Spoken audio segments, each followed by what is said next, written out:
জীবনে যত প্রেম আছে কলিজায়, নবীজির তরে সবটুকু দিয়ে দেব তাই। বিনিময়ে শাফাত যদি তার পাই, মুছে যাবে জীবনে যত ব্যথা ভার। কোরআনে কারীম জানিয়েছে ওয়াস্তাঈনু বিস-সাবরি ওয়াস-সালাতি ওয়া ইন্নাহা লাকাবীরাতুন ইল্লা আলাল খাশিঈন। তোমরা সাহায্য চাও আল্লাহর কাছে নামাজ এবং ধৈর্যের দ্বারা। এই পৃথিবীতে নামাজ একটা কঠিন, একটা ভারী বিষয়, কিন্তু তাদের জন্য না যে মানুষগুলো তাদের রবকে ভয় করে চলে। যত কঠিন হোক না কেন, যারা আল্লাহকে ভয় করে মাস্ট বি তারা সময় হলে নামাজ পড়বেই। রাজশাহী বাসী লোকটা নামাজ আদায় করার পর চিন্তা করছে, আমার মালিক তো বাইরে দাঁড়িয়ে আছে, ওনার তো গুরুত্বপূর্ণ কাজ না, উনি কনসার্টে যাবে, দেখে আমি আল্লাহর তাসবিহগুলো একটু আদায় করে যাই। সাহেব বসে চিন্তা করছে এত দেরি হবে কেন, সবাই বেরিয়ে চলে যায়, ও বেটা করে কি?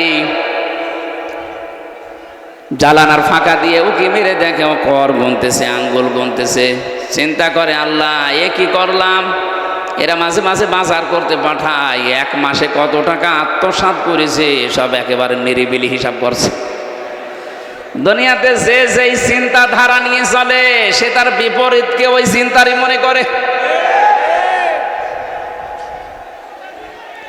জালানার ফাঁকা দিয়ে ডাক দিয়েছে, ওই বেটা আর কতক্ষণ, কিসের হিসাব করিস? হিসাব না, জিকির করছি।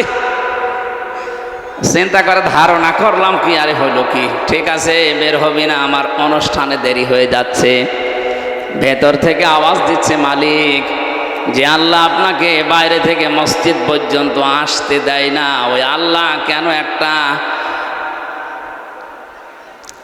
অজানা আবেশের কারণে, অজানা একটা নির্দেশে আমাকে এই মসজিদ ঘর থেকে বাইরে যেতে দিতে চাই না। এ উদাহরণ দিয়ে আমি বোঝাতে চাই, যারা এখনো পর্যন্ত কোরআনে কারিমের আওয়াজ, আজ কয়দিন পর্যন্ত আপনাদের মাইকিং চলছে, পোস্টার হয়েছে, কোরআনে কারিম শোনার জন্য, বলার জন্য অমুক অমুক আসবে, কথাও ঘোষণা দিয়েছে, এত কিছু জানার পরেও যারা আসে না, আমার আল্লাহ পাক তাদেরকে ময়দান পর্যন্ত কবুল করেন নাই। অন্তত আমরা যারা আজকের এই সর্বশ্রেষ্ঠ ইবাদত কোরআনের এই অনুষ্ঠান, নবীজির ভাষায় আফদালুল ইবাদাতি তিলাওয়াতুল কোরআন, সেই হিসাবে এই উত্তম অনুষ্ঠানে যারা এসেছি, যেভাবে এসেছি, আল্লাহ যেভাবে আমাদেরকে নিয়ে এসেছেন, আমরা আশা করছি আল্লাহ আমাদের প্রতি একটু বেশি দয়া দেখিয়েছেন। বলেন আলহামদুলিল্লাহ। দরুদ আর সালাম পড়ছি আমাদের নবী মুহাম্মদুর রাসূলুল্লাহ সাল্লাল্লাহু আলাইহি ওয়াসাল্লামের প্রতি। আমাদের আজকের আলোচনার বিষয়, আমরা কোরআনে কারীম থেকে যে আয়াত পড়লাম, এই আয়াতকে সামনে নিয়ে কথা বলবো ইনশাআল্লাহ। বাংলাদেশ সহ বিশ্বের বহু জায়গায় আজকের আয়াতের ভেতরে একটা শব্দ আছে, এই শব্দটা নিয়ে খুব ঝামেলা আছে, ভেজাল ঢুকে আছে, এটা আমরা নিরসন করতে চাই। যেহেতু শুধু বাংলাদেশে না, এটা রেকর্ড হয়ে সারা দুনিয়ায় ছড়িয়ে যাচ্ছে, যে বিষয়টা নিয়ে ভেজাল আছে এটা আমরা নিরসন করব। তার নাম হচ্ছে দিন। নাম কি? দিন মানে রাতের পরে যেটা আসবে ওই দিন, বলেন না। কোরআন শরীফের ভেতরে আল্লাহ 19টা অর্থে দিন শব্দটাকে নিচে ব্যবহার করেছেন।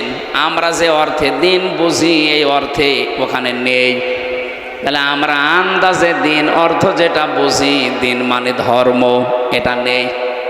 দিন মানে 19টা অর্থে কি কি পাওয়া যায় আমি কোরআন থেকে কোড করে করে আপনাদেরকে ডেলিভারি দিচ্ছি, আপনি বাস্তবে মিলিয়ে দেখবেন আসলে আপনি দিন মানেন কিনা। এ পৃথিবীর দিকে তাকান, যা দেখতে পান আর যা দেখতে পান না, সব সৃষ্টি আমার আল্লাহর দিনের সামনে মান মস্তক অবনত করে দিয়েছে। আফা গায়রা দীনিল্লাহি ইয়াবগুন ওয়া লাহু আসলামা মান ফিস সামাওয়াতি ওয়াল আরদ তাওআন ওয়া কারহাও ওয়া ইলাইহি ইরজাউন। আল্লাহ পাক বলেন, হে পৃথিবীর মানুষেরা, তোমরা কি আমার বিধান বাদ দিয়ে দুনিয়ার অন্য কোনো নিয়ম নীতি বিধান তালাশ করো নাকি? অথচ আসমান আর জমিনে যা আছে, ইচ্ছায় অনিচ্ছায় আমি আল্লাহর দ্বীনের সামনে, আমার সামনে মাথা নত করে দিয়েছি। সবাইকে আমার কাছে ফিরে আসা লাগবে। আয়াতটা শুনতে কয়েক সেকেন্ড সময় লেগেছে, বুঝতে অত তাড়াতাড়ি বোঝা যাবে না। এত কথা আল্লাহ আয়াতের ভেতরে প্রবেশ করিয়ে রেখেছেন। আমাদের যে হায়াত আছে, আমরা যদি সারা জীবনে ওই আয়াতটা নিয়ে আলোচনা করি, হায়াত শেষ হয়ে যাবে, এ কোরআনের কথা শেষ হবে না। আমরা ওই মন নিয়ে এখন শুনতে চাই। কোরআনে কারিমের আপনি তাফসিরুল কোরআন মাহফিল লিখে দিয়েছেন, আমরা তাফসির আকারে কথা বলবো ইনশাআল্লাহ। কি আপনারা শুনবেন না? একটা আনন্দের বিষয়, আজকে আমেরিকায় নির্বাচন হচ্ছে, কালকে হয়তো রেজাল্ট হবে। চপ্পু মিয়া আজকে ভাষণ দিয়েছে, দেখেননি? উনি আবার এই জালেমাকে ফের ফিরিয়ে নিয়ে আসার জন্য চেষ্টা চালাচ্ছে।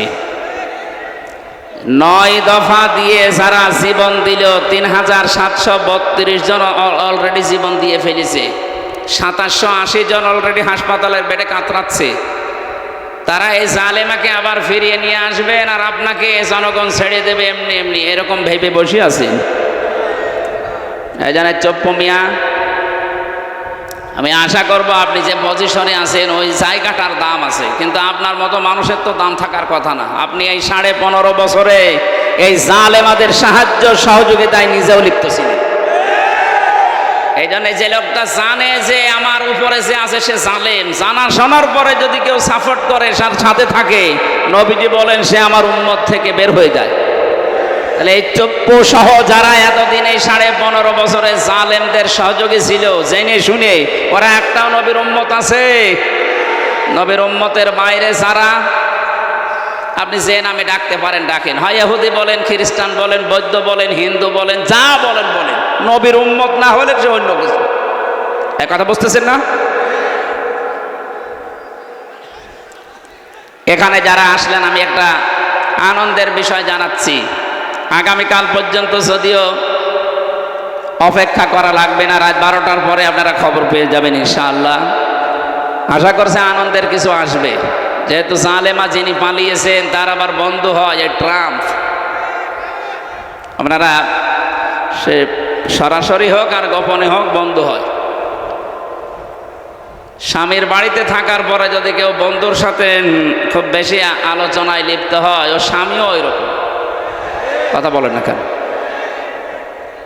উনি এখন বাইরের বিভিন্ন মোড়লদের কাছে ধর্ণা দিচ্ছে বিভিন্ন কায়দায়। এদেশে বিভিন্ন মানুষের কাছে মোবাইল করে না, ফোন রেকর্ড ফাঁস করে, এগুলো সব কিন্তু এদেশের জনগণ এখন বুঝে ফেলেছে। নিজে নিজেই কল দেয়, নিজেই রেকর্ড করে, নিজে এডিটিং করে, নিজেই ছেড়ে দেয়।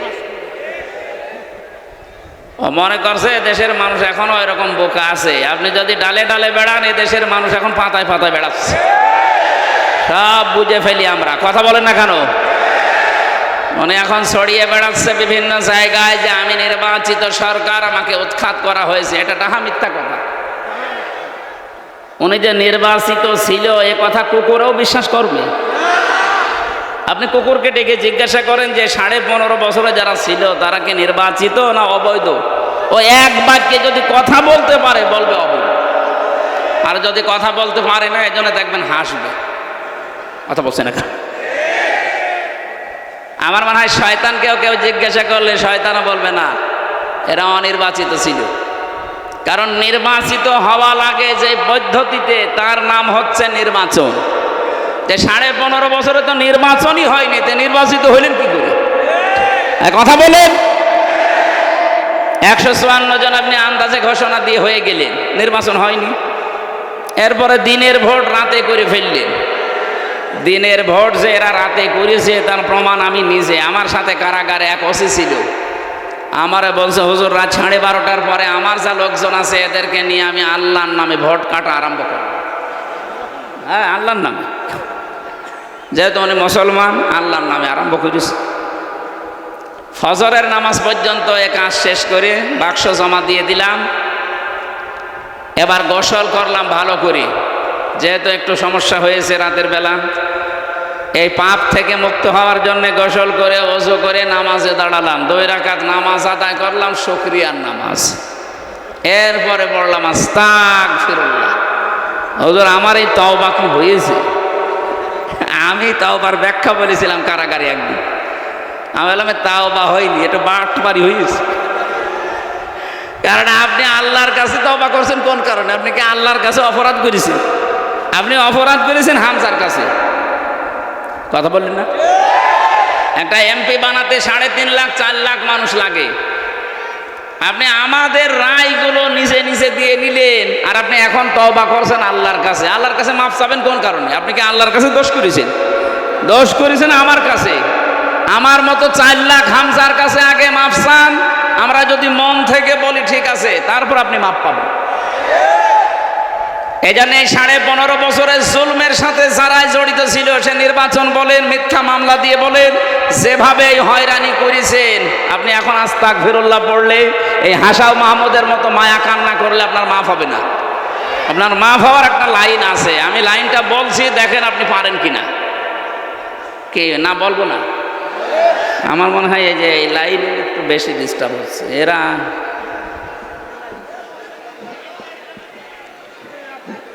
এই আপনারা দেখতে পাচ্ছেন না? আমি দেখতে পাচ্ছি, দেখার দরকার নেই। আপনি কি দেখবেন? কি আমার কি পরিমরের মতো জিনিসপত্র আছে? কি দেখবে এরা? আমার শরীর চলে না। রুহুল কুদ্দুসের মতো কি এরকম শরীর আমার? এরকম হলেও তো আপনি কিছু দেখতে পাচ্ছেন। আমার কিছুই নেই ভাই। দাও তো 2-3টা জিনিস পরাবো, একটু মোটা লাগছে। ওরা আমার জেলখানায় 3টা বছর ফাঁসির কন্ডেম সেলের ভেতরে যা কষ্ট দিয়েছে আর যা খাওয়িয়েছে, শরীর তো আছে যা, এই ভালো। আশা করছে আপনারা একটু জ্ঞানজামটা বন্ধ করেন, কথা বলবেন না। বললাম যা করেন কথা বলবেন না। 1 ঘন্টার সময় চেয়ে নিচ্ছে আমার। রাত 9টার সময় আলোচনা আছে, তো ওই সেই গোদাগাড়িতে অধ্যাপক মুজিবুর রহমান সাহেবের ওখানে আছে, উনিও আছে ওখানে। এই মাহফিলটা তো ভাইয়ের সম্মানে জোর করে নেওয়া। আমার শরীরও পারছে না, আপনারাও ছাড়ছেন না। আল্লাহু আকবার, এরকম হয়ে যাচ্ছে যে গরু দিয়ে চাষ করে খাবেন, ও গরুই যদি মরে যায়, অন্তত আমারে বাঁচিয়ে রাখা লাগবে না। কিছুদিন বাঁচিয়ে রাখেন, আপনারা ডিস্টার্ব করবেন না ভাই। আমার ভাইরা, বিভিন্ন মানুষ এখন হোয়াটসঅ্যাপে কল দিয়ে বলছে হুজুর যাই করেছি, আমাদেরকে একটা পথ দেখান। এখন আমরা এরকম বড় জালেম না, মাঝারি জালেম না, আমরা ছোট জালেম, আমরা হালকা পাতলায়। তো অন্তত আমাদেরকে যেন যেভাবেই হোক একটু পরিষ্কার করা যায়, সেই কথাগুলো বলবেন। হ্যাঁ, তাদেরকে বলছে, এটা রেকর্ড হচ্ছে। যারা ছোট জালেম আছেন, মাঝারি আর বড় জালেম, তাদের আমি চাই এই দেশে যারা বড় জালেম আর মাঝারি জালেম, তাদের তালিকা করে করে মোড়ে মোড়ে টাঙিয়ে দেন। এই কথা বলছেন? কিয়ামতের আগে জালেমরা যেন শর্ট করে ঢোকা, কিসের কিয়ামতের আগে যেন ঢুকতে না পারে, শর্ট করে ঢুকে পড়বে। শর্ট করে যদি ঢুকতে চান, যে অপরাধ করেছেন ওই অপরাধের শাস্তি আগে নেওয়া লাগবে। আমার 2টা মামলা দিয়েছিল 3 বছর, ওনার মামলা 130টা। 3 বছর করে হলেও 130কে 3 দিয়ে গুণ দেন তো 390। এত বছর আপনি আগে থাকবেন, তারপরে বলবেন আমি আসতেছি। আমি জানি এতদিন আপনি বাঁচবেনও না, কব্বরে চলে যাবেন। কথা বলেন না কেন? এমনি যে হায়াতে আছেন, আমাদের হায়াত নিয়ে বেশি আছেন। কি বাংলাদেশের গড় আয়ুষা, সেই হিসাবে আমার বয়স পার হয়ে যায়নি? তা আমাদের হায়াত নিয়ে আপনি বেশি আছেন, হাওলাত নিয়ে। এরপরও আপনি আশা করে 41 সাল টার্গেট দিয়েছিলেন, যাক টার্গেট আল্লাহ মিস করে দিয়েছে। আর আল্লাহ যেটা মিস করে দেয়, ওইটা আর কাউকে পূরণ করতে দেওয়ার মতো আমি পাইনি। কারণ এই পৃথিবীতে যত স্বৈরাচার পালিয়েছে, কোন স্বৈরাচার আবার ফিরে এসেছে ইতিহাস দুনিয়ায় নেই। 850 বছর আগে পালিয়েছিল লক্ষণ সেন, আর এত বছর পর পালিয়েছে ওনার নাতি। এই কথা বললেন না কেন? আমি নাতি বলছি এই কারণে, আমার ফাঁসি চাই। এই বইটা পড়েন তো। আমি মেজর ডালিম বলছি এই বইটা পড়েন। এতদিন বন্ধ ছিল, এখন তো পাওয়া যাচ্ছে, পড়ে দেখেন উনি যে নাতি লক্ষণ সেনের, এটা প্রমাণ হয়ে যাবে। কারণ বাবা মা দাদা দাদি এই যে উপর পূর্বপুরুষ যারা সব ওই রকমই ছিল।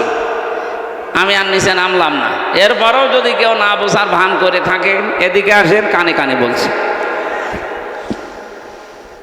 রাজশাহীবাসী ওনারা যেহেতু ছোট জালেম বলে কল দেয় যে আমাদেরকে আপনারা যেভাবে হোক বাঁচান, আমি বাঁচাতে চাই। আমি চাই না আপনি মরণের পরে আবার ধরা খান।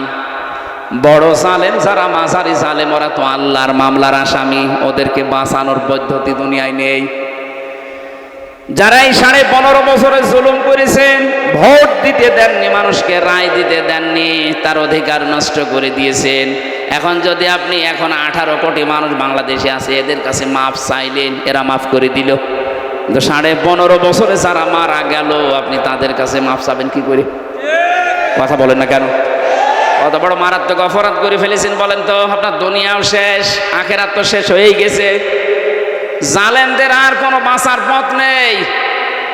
ছোট জালেমদেরকে আমি এবার আশা জাগাচ্ছি। বিশ্ব নবীর কাছে আল্লাহ রাব্বুল আলামিন বলেন, হাত্তা ইদা ফারিহু বিমা উতু, যখন ওই মানুষগুলো আল্লাহর দানকৃত শান্তি, স্বস্তি, ক্ষমতা, পাওয়ার, টাকা পয়সা নিয়ে আনন্দে ছিল, আখাযনাহুম বাগতাতান, হঠাৎ করে আমি আল্লাহ নিজে তাদেরকে পাকড়াও করলাম। আমি মিলিয়ে দেখেছি 2024 সালের আগস্টের 5 তারিখের ডেটটা পর্যন্ত যে মানুষগুলো কোনোদিন ভাবেও না যে আমাদের পালানো লাগবে, এটা বাগতাতান দিয়েছেন আল্লাহ। আল্লাহ বলেন আখাযনাহুম, ছাত্ররা ধরে নাই, জনতা ধরে নাই, আমি আল্লাহ নিজে ধরেছি। এ না বহু বচনের ফাইল, আল্লাহ নিজে। সুতরাং যারা আনন্দে ছিল তাদেরকে কে ধরেছে বলেন তো? আল্লাহ বলেন কেন ধরলাম জানো? ফাইদাহুম মুবলিসুন, ওরা হঠাৎ করে নিরাশ হয়ে গেল। দুশ্চিন্তার ছাপ ওদের চোখের ভেতরে, মুখের ভেতরে দেখা দিল। এমন একটা হতাশা তাদের চেহারার ভেতরে ফুটিয়ে তুলেছি, তাদের চেহারা দেখলে এখন আপনি দেখবেন হতাশ হয়ে গেছে। সারা পৃথিবীর মানুষকে মিথ্যা কথা বলে যিনি হাসাতেন, হাসাও মাহমুদ, এই লোকটা গতকালকে লাইভ করছে। বিএনপির যারা দায়িত্বে আছে তাদের সাথে গণতন্ত্র পূর্ণ উদ্ধারে আমি কাজ করতে চাই। আমার মনে হয় শয়তানের কথা বিশ্বাস করা যায়, তবে এই শয়তানের কথা বিশ্বাস করলে বিএনপি আবার খাদে পড়বে।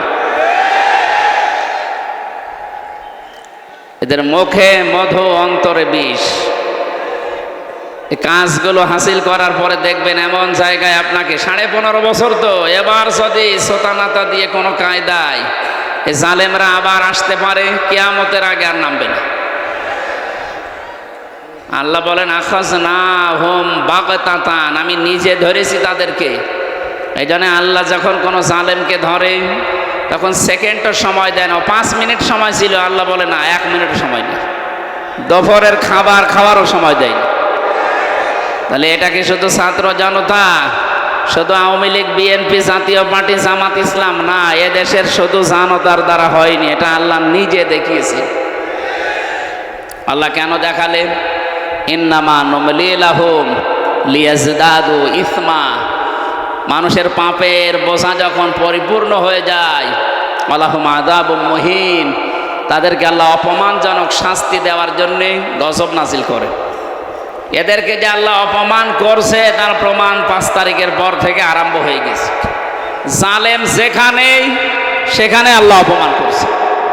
এই যে কালামানিক বিচারপতির নামে একটা কলঙ্ক, এর বেশি উড়ে গেছে, ওর জীবনের সংসার করার কাজ শেষ।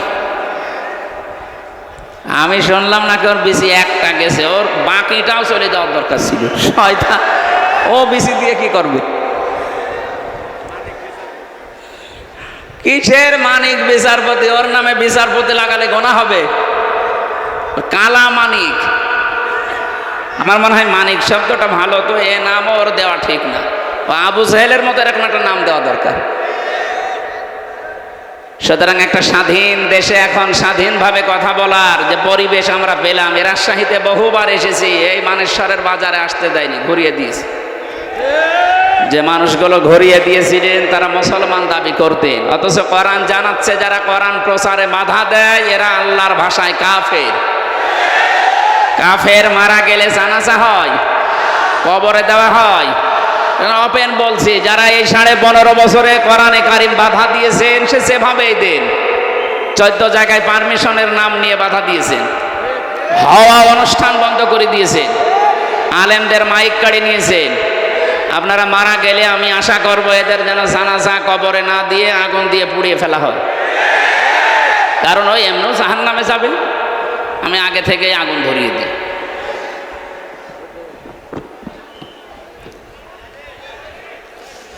যে আল্লাহ আমাদেরকে কোরআনে কারিম শোনার জন্য একটা সুন্দর স্বচ্ছ এবং নির্মল পরিবেশ দিয়েছেন, এটা এখন ইবাদত চলছে। আপনি যাই মনে করেন এটা ইবাদত চলছে। কি চলছে বলেন তো? এই ইবাদতে যারা শামিল হলেন বলেন আলহামদুলিল্লাহ। এখানে আসা সবার ভাগ্য হয়নি, বহু মানুষ আমি রাস্তায় দেখেছি। সেই আসছিলাম ভবানীগঞ্জ থেকে, বিশেষ করে এই যে এখান থেকে 8 কিলোমিটার আগে থেকে আমি রাস্তার মাইল পোস্ট দেখছিলাম, সব জায়গায় শুধু মানুষ আর মানুষ। এ পর্যন্ত অনেকে আসতে পারেন না, হয়তো মাইকের আওয়াজও তাদের কানে এ পর্যন্ত যাবে না।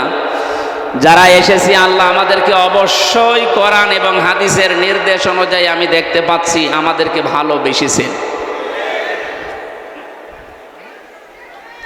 এক ড্রাইভার যাচ্ছিল তার মালিকের সাথে কনসার্টের অনুষ্ঠানে। কোথায়? কনসার্ট দেখার জন্যে। ড্রাইভারটার ভেতরে আল্লাহর ভয় আছে, এই জন্যে মালিককে বলছে, স্যার আপনি একটু আমার সময় দেন, আমি একটু ফরজ নামাজটা পড়ে আসি, আজান হয়ে গেছে, হাইয়া আলাস সালাহ হাইয়া আলাল ফালাহ। সফলতা পেতে হইলে এখন আমাকে সেজদা দেওয়া লাগবে। যদিও আমরা অনেক মুসলমান এটা বুঝি না, সফলতা তালাশ করি নামাজ বাদ দিয়ে অন্য জায়গায়। যার জীবনে নামাজ নেই সে সফল হতে পারবেন না। চিন্তা করছে এ তো আর একটা ঝামেলা আমার ঘাড়ে দিয়ে দিল, আমি তো নিচে নামাজ পড়িই না, আবার এদের নিষেধ করবো, সে তো আর এক ঝামেলা হবে। দুনিয়াদার মানুষ যারা, তাদের কাছে নামাজ একটা ঝামেলাই মনে হয়। কথা বলে না কেন? না, এই কথা ঠিক আছে, নামাজ আসলেও একটা ঝামেলা। বললেন তুমি কি গর্ভবতী? বলে হা হয়ে গেছি। তোমার উপর তো এখনই বিচার করা যাবে না, আগে সন্তানটা খালাস হোক। ডেলিভারি হবার পরে সঙ্গে সঙ্গে এসেছে। নবীজি বললেন এখনই না, অন্তত 2 বছর তোমার স্তনের দুধ পান করবে তোমার এই সন্তানটা, তার অধিকার এটা। আমি দুনিয়ায় মানুষের হক নষ্ট করার জন্য আসি না, এসেছি ভাইয়ের হক ফিরিয়ে দেওয়ার জন্যে। মানুষের অধিকার আমি ফিরিয়ে দেওয়ার জন্য দুনিয়ায় এসেছি। এ বাচ্চাটারও অধিকার আছে তোমার স্তনে। মুসলমানেরা আছে, এই নবী ছোট বাচ্চা, তার মায়ের হক যেন নষ্ট না হয়, কত কেয়ারফুল। অথচ আমরা নবীর উম্মত হয়ে যত বড় হচ্ছি তত হক মারার জম হচ্ছে। এখানে কত আল্লাহর ওলি মার্কা বসে আছে, ভাইয়ের জমি ফাঁকি দিয়ে জাল দলিল করে নিজের নামে লিখে নিয়েছে। আমি 16 সালে হজে একবার দেখেছিলাম, আমার সাথে একজন নিজের ছেলের নামে ভালো ভালো সম্পদ, দোকান এবং বাজারে যে সম্পদ আছে সব লিখে দিয়েছে, আর মেয়ের মাথায় হাত দিয়ে বলছে, মা তোর জন্য দোয়া করে দিলাম। এটা নির্ভেজাল টাটকা একটা শয়তান। ওর হজ কবুল হওয়া দূরের কথা, জিদ্দার বিমানবন্দরে আসবে না, শাহজালাল বিমানবন্দর তো দূরের কথা। সম্মানিতা মা বোনেরা, আপনার স্তনে যে দুধ আল্লাহ দিয়েছেন, এটা আজ অনেকে নিজের সন্তানকে দিতে চাচ্ছেন না, নিজের বডি ফিগার নষ্ট হয়ে যাবে এই কারণে। স্বামীকে বলে ডানো আনো, আমাদের পাগল পেয়েছে, এত কষ্ট করে জন্ম দিলাম, এরপরে বলছে ডানো আনো। ডানো এনে করবো কি? তোমাকে আল্লাহ ডানো দেয়নি? যে মেয়েরা নিজের স্তনে দুধ সন্তানকে না দিয়ে জমাট করে রাখেন, বিজ্ঞান এখন প্রমাণ করছে তাদের স্তন ক্যান্সার হবার ঝুঁকি বেশি। বডি ফিগার ঠিক করার জন্য আপনি স্তনে দুধ আটক করে রাখবেন, শেষে কেটে বাদ দেওয়া লাগবে। আমি নিচে নামলাম না। মায়ের সাথে এই জন্য এই ভুল কাজ কেউ করবেন না।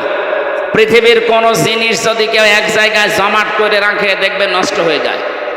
আপনি পানি এক জায়গায় রাখেন, দেখেন দুর্গন্ধ তৈরি হবে। এক কথা বলছেন না কেন? পোকামাকড় তৈরি হবে, নষ্ট হয়ে যাবে। কেউ যদি লোহা লক্কড় এক জায়গায় রাখে দেখবেন ওটা জং ধরে গেছে, মরিচা পড়ে নষ্ট হয়ে গেছে। পৃথিবীর কোনো জিনিস এক জায়গায় থাকলে ঠিক থাকে না।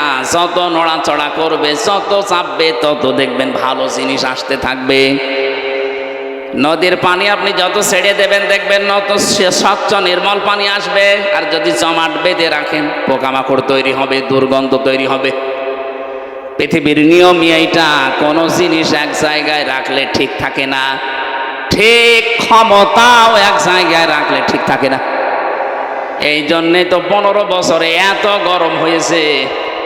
ব্যারিস্টার আরমানের মতো মানুষকে 8 বছর আয়না ঘরে রেখে দিয়েছে। আমি 10 দিন মাত্র ছিলাম, আমি দেখেছি বহু দেওয়ালের উপরে লেখা আছে, মোবাইল নাম্বারটা লিখে নিচে লিখে দিয়েছে, ভাইরা যদি বাইরে কেউ যেতে পারেন তো এই নাম্বারে বলবেন যে আমি বেঁচে আছি। 2 বছর 5 বছর না, কেউ 8 বছর, কেউ 10 বছর, কাউকে 14 বছরের লোকও আমি পেয়েছি।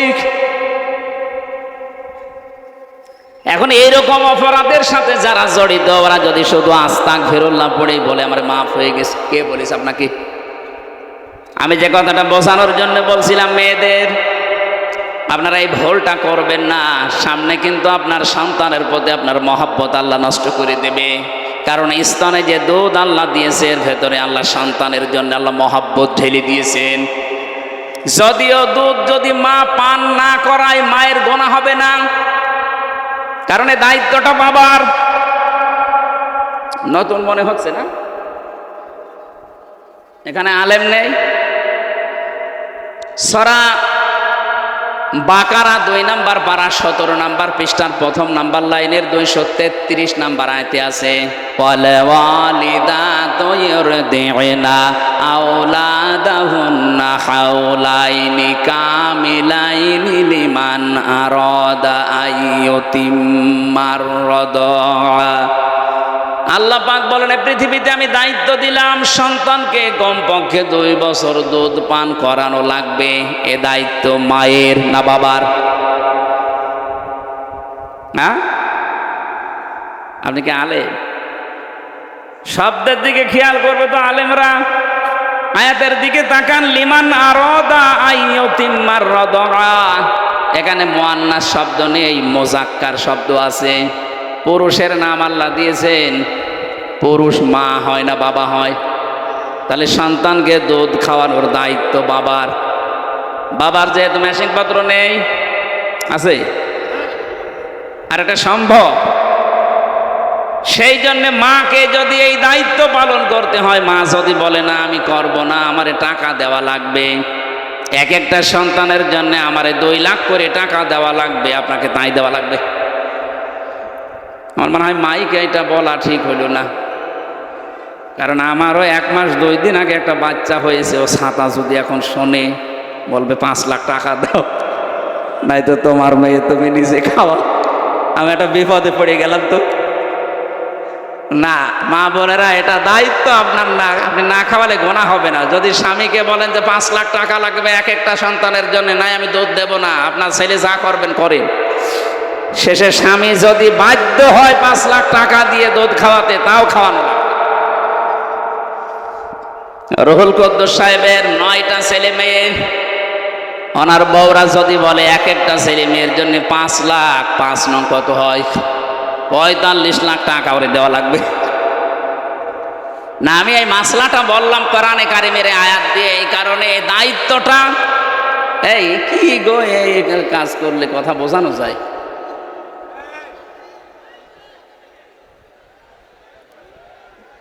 প্রত্যেকটা মাহফিলে আমার মনে হয় এই পালিয়ে গেছে যে তার অনুসারী কিছু আছে। তাছাড়া এত ডিস্টার্ব করে কোন কারণে?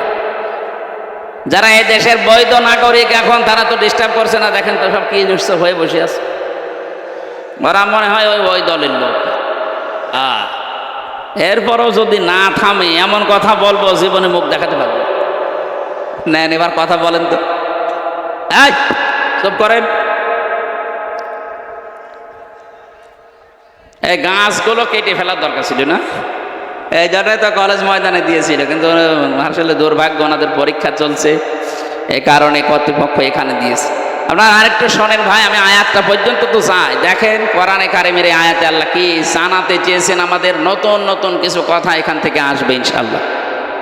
পরিবেশটা নষ্ট করেন না। মহিলার কথা বলছিলাম এই কারণে, বিশ্বনবী মেয়েটিকে বললেন যতদিন পর্যন্ত 2 বছর না হবে আমার কাছে আসবে না। বারবার প্রতি রাতে প্রতিক্ষণে সব সময় বলে, আল্লাহ তুমি আমাকে মরণ দাও, আমার দুঃখ নেই, কিন্তু 2টা বছর আমার হায়াত বাড়িয়ে দাও। এ অপরাধ আমি মাফ করে মুক্ত না করে মরতে চাই না।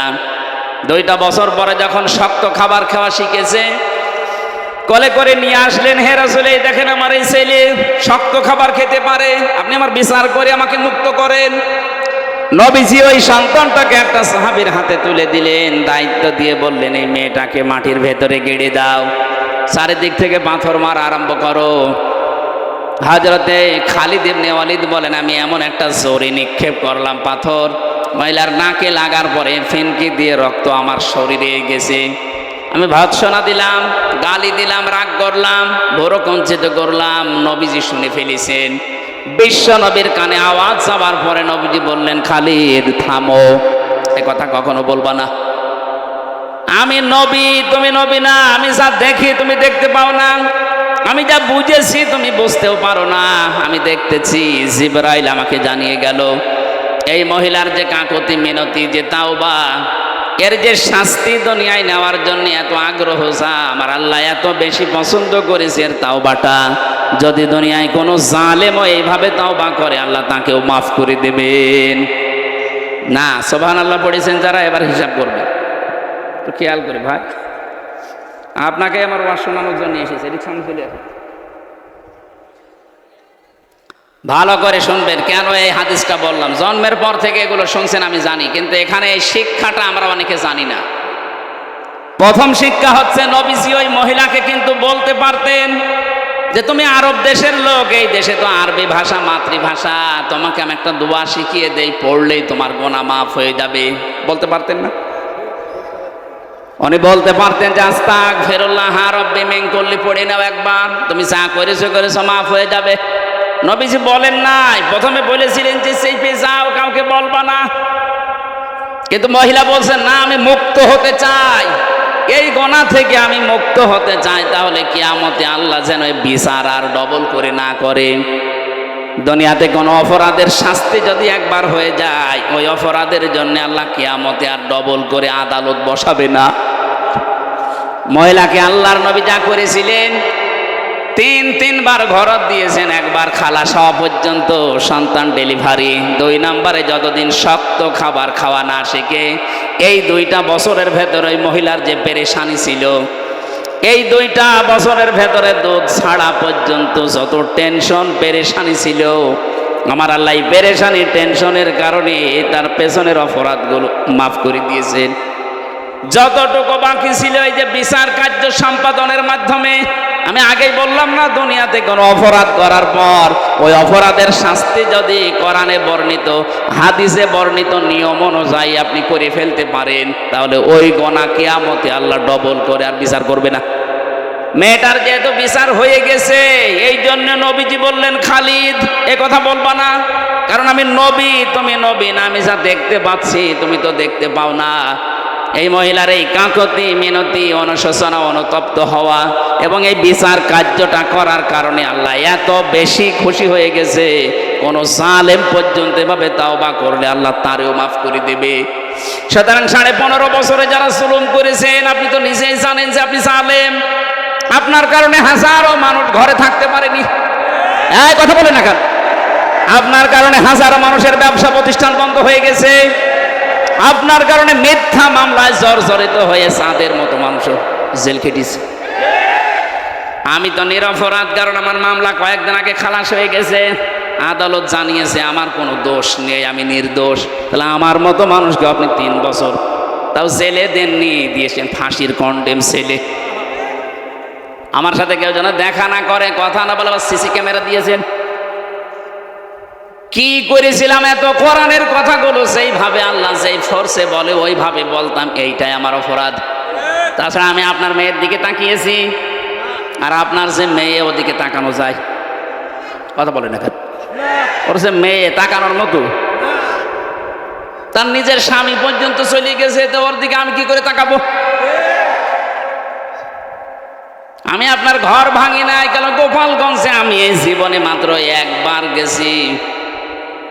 ঘর ভাঙা দূরের কথা, এখন যারা ঘর ভাঙতেছে বিভিন্ন জায়গায়, আমি ওই যে বড় সালেম আর মাসারি সালেমের কথা বলছি, ছোট সালেমগুলো বাদ দিন, বড় আর মাসারি সালেমদের আমি আহ্বান জানাবো, এদের এই জায়গায় বসে বসে যেহেতু এদেশের জনগণের বিরুদ্ধে, আলেমদের বিরুদ্ধে ষড়যন্ত্র করত, কৌশল অবলম্বন করত, এখানে দুর্বিসন্ধি চালাতো, যেখানে মুসলমানদের বিরুদ্ধে ষড়যন্ত্র করা হয় জায়গাটা গজবের জায়গা হয়ে যায়। এই জন্যই বড় সালেম আর মাসারি সালেমদের বাড়ি ঘর এগুলো আমার মনে হয় এখন জাতীয় টয়লেট বানিয়ে দেওয়া দরকার, কারণ এগুলো গজবের জায়গা। হাসিকে জিজ্ঞাসা করেন, একটা জায়গা আছে মুজদালিফা থেকে পার হওয়ার সময়টা গজবের জায়গা, খুব তাড়াতাড়ি যাওয়া লাগে। গজবের জায়গাগুলোতে আমরা থাকতে চাই না। অনেকে বলছো খুব দামি জায়গা, দামি জায়গা আবু জেহেলের বাড়ি চাইতে দামি জায়গা। আবু জেহেলের বাড়ি কাবা শরীফের পাশে। আমি কাবা প্রদক্ষিণ করার পরে 7 চক্কর দিলাম, বেশ ভালোই লাগছিল। হঠাৎ উপর দিয়ে ঘুরছি, ওই পাশে পেটে আমার ব্যথা। এক পুলিশকে ডাক দিয়ে বললাম, ইয়া হে ভাই, আমার এতক্ষণ তো ভালোই লাগছিল, এখন আমার পেটে ব্যথা করছে। পুলিশ আমার দিকে তাকিয়ে বলে, ইয়া হাজিউল হজ্জা তাই না বিলাদুকা? হাজি দেশ কোথায়? যে তুমি বাংলাদেশ থেকে এসেছি। আমার ওনার ভাষা দিয়ে বলছে, আপনি জানেন না এটা কোন জায়গা? মানে না তো, আবু জেহেলের বাড়ি। আপনি এখনো পায়খানা না করে দাঁড়িয়ে আছেন? তাড়াতাড়ি পায়খানা করে দেখি আমার পেটের ব্যথা ভালো হয়ে গেছে। আল্লাহ আমাকে জানাতে চাচ্ছে, হামজা এত টাকা খরচ করে আসলে আর ওই শয়তানের মুখে পায়খানা না করে চলে যাবা, তাড়াতাড়ি কর। সারা বিশ্ব থেকে যে মানুষগুলো বাংলাদেশ দেখতে আসবে, আমার মনে হয় এই বড় সালেম মাসারি সালেমদের বাড়িগুলো রাজশাহীতেও সারা জুলুম করেছে, এগুলো জাতীয় টয়লেট বানিয়ে দেন, মানুষ এসে যেন পেটের ব্যথা দূর করতে পারে। আমি ইঙ্গিত দিলাম, কত দূর গেল আল্লাহ জানে আর আপনি জানেন। এই জন্য আমি আপনাকে বাঁচাতে চাচ্ছি। আপনি যদি ওই মহিলার মতো তওবা করতে চান, তাহলে আপনার দ্বারা যেই ক্ষতিগুলো হয়েছে ওই ক্ষতিগুলো আগে পূরণ করেন। আপনার দ্বারা বহু মানুষের ব্যবসা প্রতিষ্ঠান বন্ধ হয়ে গেছে। যত ক্ষতি এই 15.5 বছরে আপনার দ্বারা হলো, ওই টাকাগুলো তারে ফেরত দেন। কথা বলেন না কেন? আপনি গুম করেছিলেন মানুষকে, আপনার ছেলেকে মেয়েকেও গুম করা হবে। আপনি ইলিয়াস আলীকে গুম করে দুনিয়ার মুখ আর দেখতেই দিলেন না, বিদায় করে দিয়েছেন। এটা যে কত বড় মানবতা বিরোধী অপরাধ। ওরা 53 বছর আগের মানবতা বিরোধী অপরাধের বিচার করে, অথচ রিসেন্টলি সবচাইতে বড় মানবতা বিরোধী অপরাধ ইলিয়াস আলী। কথা বলে আমার কুষ্টিয়া বিশ্ববিদ্যালয়ের ওয়ালিউল্লাহ মুকাদ্দাস আজ 10 বছর হারিয়ে গেল।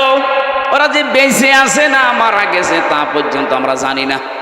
ওর মা বাবার সাথে দেখা করতে গেলে হাউমাউ করে কেঁদে ওঠে আর বলে, আমার মনে হয় সন্তান এখনো বেঁচে আছে। বাংলাদেশে আয়না ঘর যতগুলো আছে মনে হয় সবগুলো উন্মুক্ত এখন হয়ে গেছে। আরো যদি গোপনে কিছু থাকে সবগুলো খুলে দেন। আমি মাটির নিচে বহু সিস্টেম ওদের পেয়েছি, এমন এমন সুড়ঙ্গ পথ তৈরি করা, আপনি জানবেনও না যে এই দরজা দিয়ে মানুষ বাইরে যেতে পারে। এটা কবরের মতো জায়গা। এটা এই অপরাধগুলো যারাই করেছিলেন, আপনাকে এই অপরাধ থেকে মুক্ত হওয়ার জন্য মাস্ট বি এই অপরাধের জন্য যে শাস্তি দুনিয়ায় আছে ওইটা আগে নেওয়া লাগবে। ওই মহিলার মতো উনি যেমন চেনার শাস্তি নিয়েছে, আপনি চুরির শাস্তি নেন। চুরির শাস্তি হাত কাটা, কথা বলছে না কেন?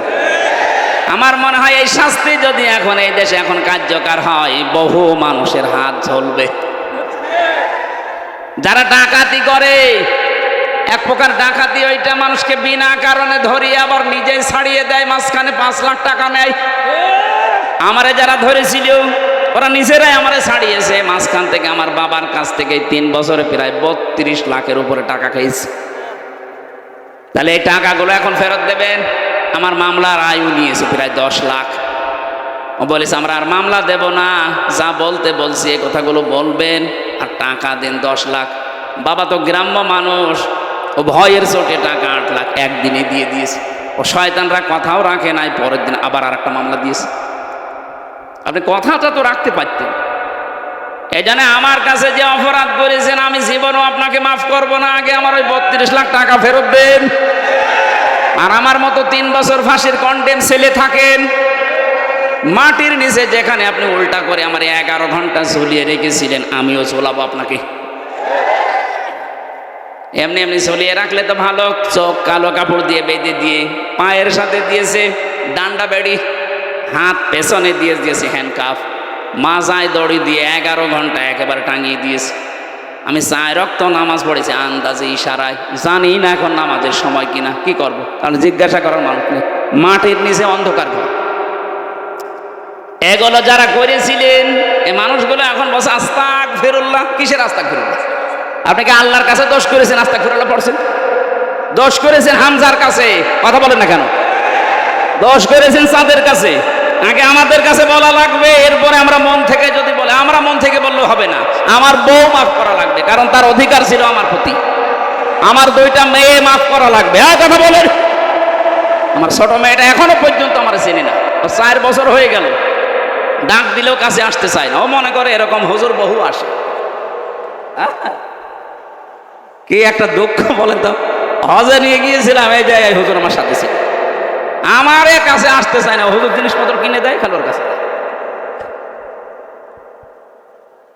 আর আমার যতটুকু বাস্তবে আমি দেখতে পাচ্ছি, এদেশের 18 কোটি মানুষের যদি আপনাকে মাফ করে দেয়, ব্যারিস্টার আরমানের বউ মাফ করবে না। মানুষ 2 দিন 5 দিন 1 বছর 2 বছর থাকতে চায় না, মহিলা 8 বছর জানেও না যে স্বামী বেঁচে আছে কিনা।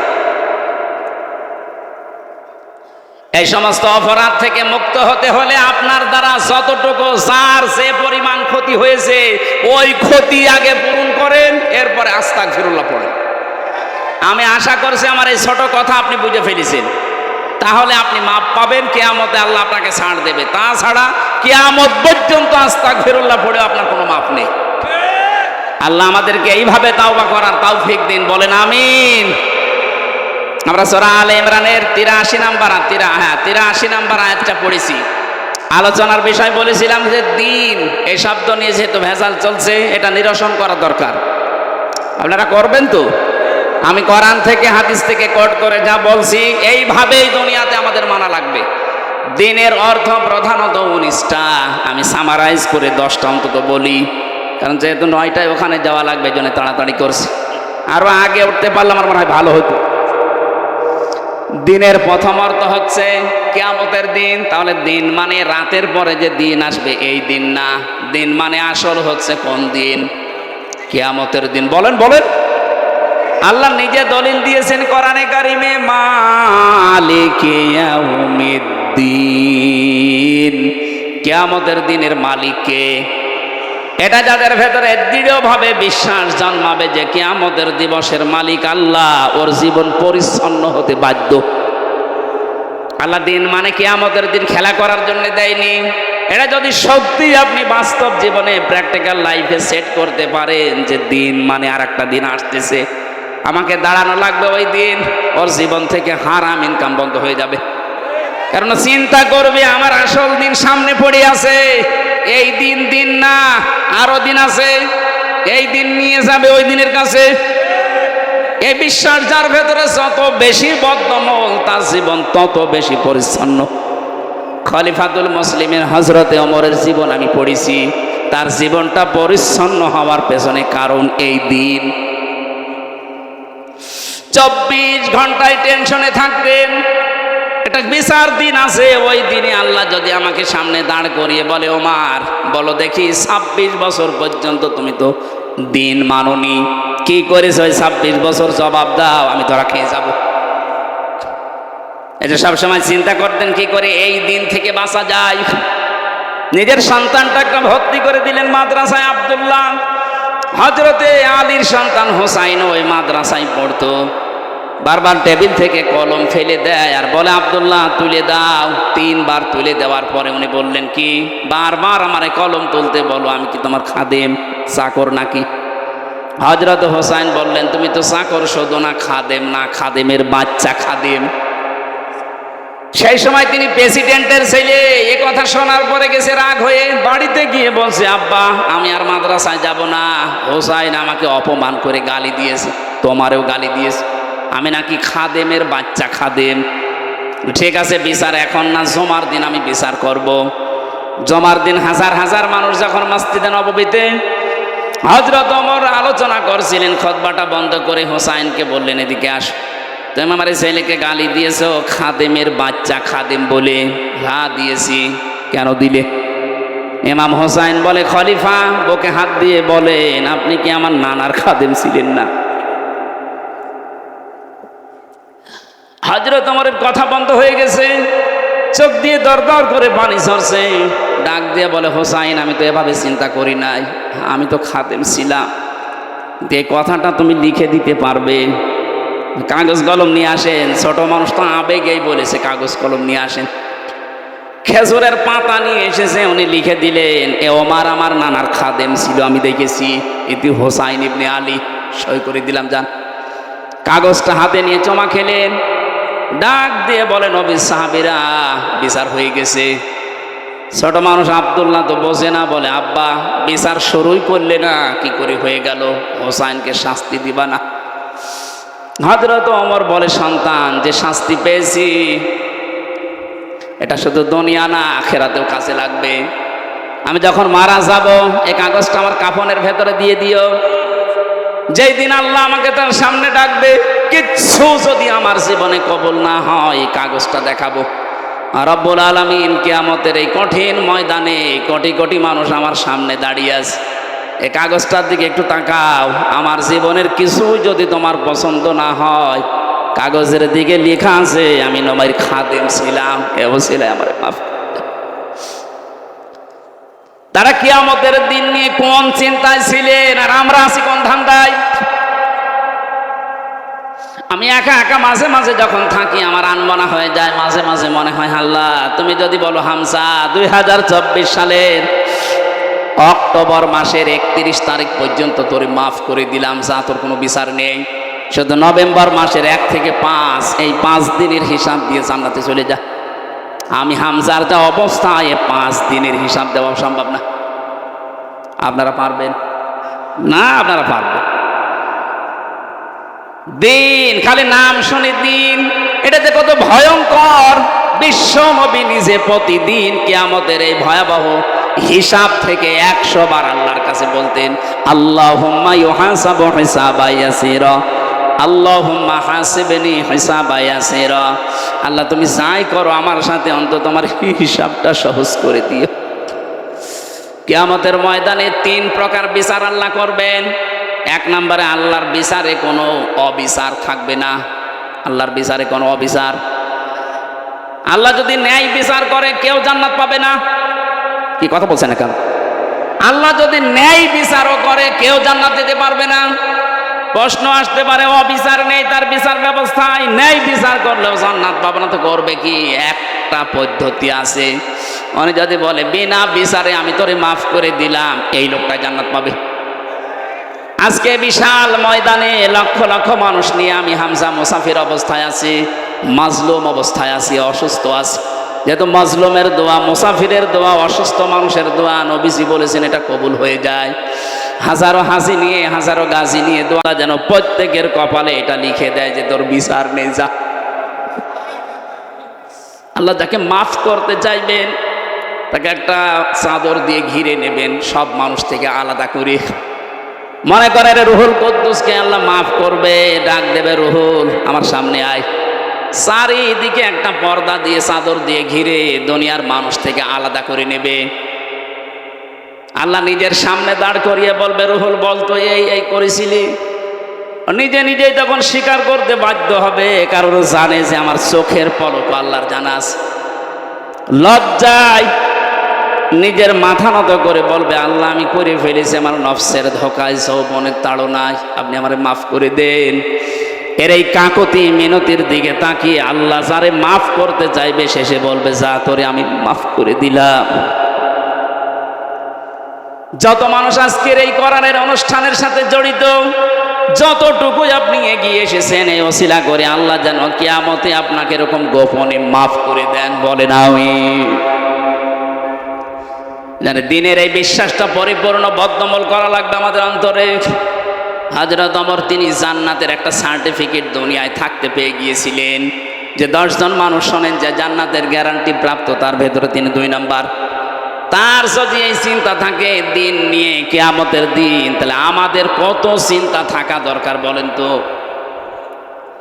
মা তাজালু কাদামা বানি আদম আবদি ইয়াউমাল কিয়ামাতি হাত্তা ইসালান খামসিন আন উমরিহি ফিমা আফনা ওয়া আন শাবাবিহি ফিমা আবলা ওয়া আমালিহি মিন আইনা ইকতাসাবাহু ওয়া ফিমা আনফাকাহু ওয়া আন ইলমিহি মাযা আমিলা ফিহি। মুত্তাফাকুন আলাইহি। বুখারী মুসলিমের যত হাদিস, নবীজি বলেন হযরত ইবনে আব্বাস থেকে বর্ণিত, কিয়ামতে আল্লাহ বিচার যখন শুরু করবেন, বান্দাকে অন্তত 5টা প্রশ্ন জিজ্ঞাসা করবে। এর সঠিক জবাব দেওয়ার আগে কেউ সামনেও যাবে না, পেছনেও যাবে না, জায়গায় দাঁড়িয়ে থাকবে। তার প্রথমেই জিজ্ঞাসা করবে, তোর একটা জীবন দিয়েছিলাম, আমার 33 বছর বয়স এখন। আমারে বলবে, হামজা তোরে 33 বছরের একটা জীবন দিয়েছিলাম, কি করে কাটালি বলতো। 2 নম্বরে তোর একটা যৌবন কাল দিয়েছিলাম, 15 বছর থেকে 45 বছরে একটা যৌবন কাল, কি করে কাটিয়েছি বল। এটা হিসাব যদি দিতে না পারিস, আমার যে বানানো জান্নাত তোর কপালে নেই। 3 নম্বরে বলা হবে, অর্থ সম্পদ কোন কোন রাস্তা দিয়ে উপায় করলি বল। রাজশাহীবাসী, আপনাকে আমি সত্যিই ভালোবাসি, এই জন্য গোপন কথাটা বলছি। আজ সিন্ডিকেট করে করে বাজারে মূল্য বাড়িয়ে দিচ্ছেন অনেকে। আপনার এই সিন্ডিকেটের কারণে আপনি হচ্ছেন আল্লাহর কাছে জালেম। যারা সিন্ডিকেট করে মূল্য বাড়িয়ে দেয়, তারা আল্লাহর কাছে জালেম। তিরমিজির হাদিস। আপনার এই অবৈধ টাকা, অবৈধ পয়সা ভোগ করার জন্য আপনার মেয়ে, আপনার ছেলে, আপনার বউ 2 পায়ে খাড়া আছে, কিন্তু এই অবৈধ টাকার জন্য যে গুনাহ, যে অপরাধ, যে শাস্তি হয়ে গেল, এটা কিন্তু ওরা ভোগ করবে না। আপনি একটু আজকে রাত্রে জিজ্ঞাসা করেন তো, তোমাদের জন্য কিন্তু এগুলো করতাম, ওরা বলবে করেছেন তাই কি, আমরা ভোগ করতে রাজি আছি কিন্তু পাপ নিতে রাজি নেই। তাহলে এইরকম পাগলামি করা ঠিক হবে? কাদের জন্য কি করছি তারাই যদি স্বীকার না করে, নিতে না চাই, সুতরাং আমরা এই পাগলামি যেন না করি। দুনিয়ায় যত পরীক্ষা হয়, প্রশ্নপত্র দেওয়া হয়, যেদিন পরীক্ষা হবে সেদিন 2 ঘন্টা আগে দেয়। যখন শুরু হবে ঘন্টা দেবে তখন দেয়, অথচ পরীক্ষা এখন শুরু হওয়ার কত বাকি। আল্লাহ আগেই প্রশ্নপত্র ছেড়ে দিয়েছেন। এরপরও যদি কেউ ফেল করেন, বুঝতে হবে ওটা ছাত্র না, অপদার্থ। একটা ছেলে কাঁদছে বাবার কাছে, বাবা বলছে কি কি হয়েছে, কাঁদো কেন? বলছে আব্বা রেজাল্ট দিয়েছে। রেজাল্ট দিয়েছে তো ভালো, কাঁদো কেন? পাস করেছে না ফেল করেছো? কথা বলে না। ধমক দিয়ে একটা থাপ্পড় দিয়েছে, তুই বলবি তো যে পাস না ফেল। ছেলেটা বলছে আব্বা ফেল করলে তো কথা ছিল, ছিলাম 5-এ, নামিয়ে দিয়েছে 3। এখন আমার 5-এ উঠতে 2 বছর লাগবে। কত পরে আপনার প্রশ্ন দেওয়ার কথা, আগেই প্রশ্নপত্র আল্লাহ ফাঁস করে দিলেন যে এরা কিন্তু এই করবে। এরপর আপনি সিন্ডিকেট করে করে মালের দাম বাড়িয়ে দেন, এরপরও মানুষের সম্পদ বিভিন্ন কায়দায় আত্মসাৎ করেন। আল্লাহর কসম, আপনার এই অবৈধ সম্পদগুলো ভোগ করার জন্য 2 পায়ে খাড়া আছে, কিন্তু একটা গোনা নেওয়ার জন্য কেউ দুনিয়ায় খাড়া নেই। আমরা যেন আবার 5 থেকে 3 নেমে না যাই। 5-এ উঠতে আবার 2 বছর লাগবে। এই মুহূর্তে আমাদের পাগলামি আমরা ভালো করে ফেলবো, কারোর জন্য কিছু না, আমার নিজের জন্য দরকার। কিয়ামতে ধরা খেলে আমার বউ খাবে না, ধরা খেলে আমি খাবো। কথা বলুন। মাল সম্পদ কিভাবে উপার্জন করছেন এটার হিসাব মিলান, হিসাব দিতে পারবেন। কালকে দুদক এক অতিরিক্ত সচিবকে ধরেছে, 1,15,00,000 টাকা পাওয়া গেছে তার বাড়ি। সেনাবাহিনী ধরার পরেও বলছে আমি 10 টাকা 20 টাকা করে গুছিয়েছি। আরে শয়তান, মানুষের মিথ্যা কথা বলতে পারে? আমি হিসাব করে দেখলাম, কেউ যদি 10 টাকা 20 টাকা করে প্রতিদিন গোছাতে থাকে, তোর 2000 বছর সময় লাগবে 1,15,00,000 টাকা এক জায়গায় করতে। তো মহিলা মাত্র দায়িত্বে ছিল কয় বছর? না, আপনি পার পাবেন না, ধরা খেয়ে যাবেন।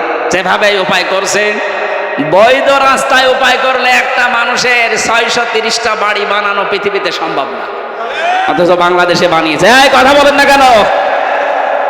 100 ভাগ ধরা খাবেন। আমি থামেন। শুধু এতটুকুই না, মাল আবার কোথায় খরচ করলেন? মমতাজের কনসার্টে দিয়েছেন নাকি কোরআনে কারিম প্রচার করার জন্য 5টা টাকা দিয়েছেন? এইটাও আল্লাহ জিজ্ঞাসা করবে। আজকের এই ময়দানে কোরআন প্রচারের জন্য যদি 10টা টাকাও আপনার থাকে, আল্লাহ না জানি কিয়ামতে 10টা টাকার ওসিলায় আপনাকে মাফ করে দিতে পারেন। 5 নাম্বারটা সবচাইতে বড় কঠিন। ওয়ান ইলমিহি মাযা আমিলা ফি, যতটুকু জানতে তার কতটুকু মানতে, এটা বলো। এটা সবচাইতে বড় ঝামেলা। কে এখানে জানি না বউ বেপরদায় চালানো কবিরা গুনাহ? কে জানে না বলেন তো? বলেন বলেন। এটা জানার পরেও যারা না জানার ভান করে চালাচ্ছেন। 16 সালের ঘটনা আমি একবার বলেছিলাম। ওই সময় আমি বিশ্ববিদ্যালয় মাস্টার্সে কুষ্টিয়ার ওই যে মজমপুরে যে গোল চত্বর দেখে একজন মোটর সাইকেলে যাচ্ছে বউ নিয়ে। সালাম দিলাম, বললাম কে? তোমার ভাবি। কি পরিয়েছেন এটা? কি শাড়ি না মশারি? একবার তাকানোর পর আর তাকানো যাচ্ছে না। আমারে বলছে হামজা এদিকে আসো। কানের কাছে মুখ নিয়ে বলছে আমি আর কত দেখবো? আমি তো সারা জীবন দেখলাম এলাকার মানুষের হক নেই, হক আদায় করে বেড়াচ্ছে। যাদের বউ সুন্দর, মেয়ে সুন্দর, পুত্রবধূ সুন্দর, এরকম হক আদায় করার জন্য বিভিন্ন জায়গায় ছেড়ে দেয়। এক কথা বলে না কেন? এই পুরুষ মানুষগুলো দাজ্জুস। কোন মহিলাকে নবীজি দাজ্জুস বলেন না। আর দাজ্জুসু লা ইয়াদখুলুল জান্নাহ, এটা মুযাক্কার। যে এই পুরুষের কারণে তার যুবতী মেয়ে, তার বউ, তার যুবতী বোন, তার পুত্রবধূ, তার মা বেপরদায় চলাফেরা করে, এই লোকটা কিয়ামতে জান্নাতের ঘ্রাণও পাবে না।